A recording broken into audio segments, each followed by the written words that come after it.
L'homme ne vivra pas de pain seulement, mais de toute parole qui sort de la bouche de Dieu. Voici votre moment de méditation quotidienne.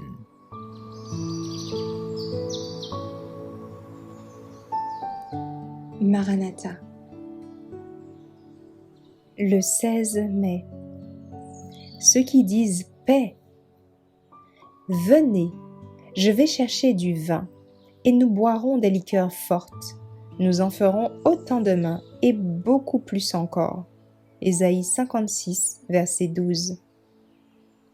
Le méchant serviteur dit en son cœur, « Mon maître tarde à venir. » Il ne dit pas que le Christ ne viendra pas. Il ne se moque pas de l'idée de son retour. Il déclare par ses actions comme par les pensées de son cœur que le Seigneur tarde à venir. Il enlève à d'autres la conviction que le Seigneur vient bientôt. Son influence tend à rendre les hommes présomptueux et négligents, à les confirmer dans leur mondanité et leur torpeur. Des passions terrestres, des pensées corrompues s'emparent de l'esprit. Le mauvais serviteur mange et boit avec les ivrognes et recherche les plaisirs du monde. Il frappe ses compagnons de travail, il accuse et condamne ceux qui sont fidèles à leur maître. Les faux docteurs seront surpris par l'avènement du Christ. Ils disent paix et sûreté, comme les prêtres et les docteurs le faisaient avant la chute de Jérusalem. Ils promettent à l'Église des jours de prospérité et de gloire terrestre. C'est ainsi qu'ils interprètent les signes des temps. Mais que dit l'inspiration? Une ruine soudaine les surprendra. 1 Thessaloniciens 5, verset 3. Les hommes renvoient bien loin la venue du Seigneur. Ils se rient de ces avertissements.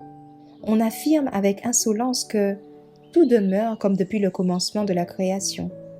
2 Pierre 3, verset 4.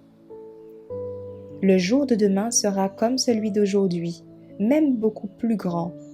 Ésaïe 56, verset 12. Nous nous livrerons de plus en plus au plaisir. Mais le Christ dit, « Voici, je viens comme un voleur. » Apocalypse 16, verset 15.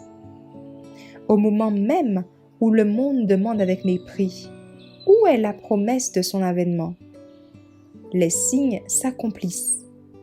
Quand le moqueur qui rejette la vérité est devenu présomptueux, quand chacun cherche à gagner de l'argent sans scrupule, quand on étudie tout excepté la Bible, alors le Christ vient comme un voleur.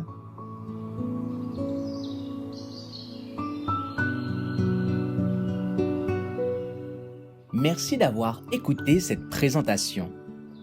Assurez-vous de nous rejoindre demain pour votre moment de méditation quotidienne avec lereste.org.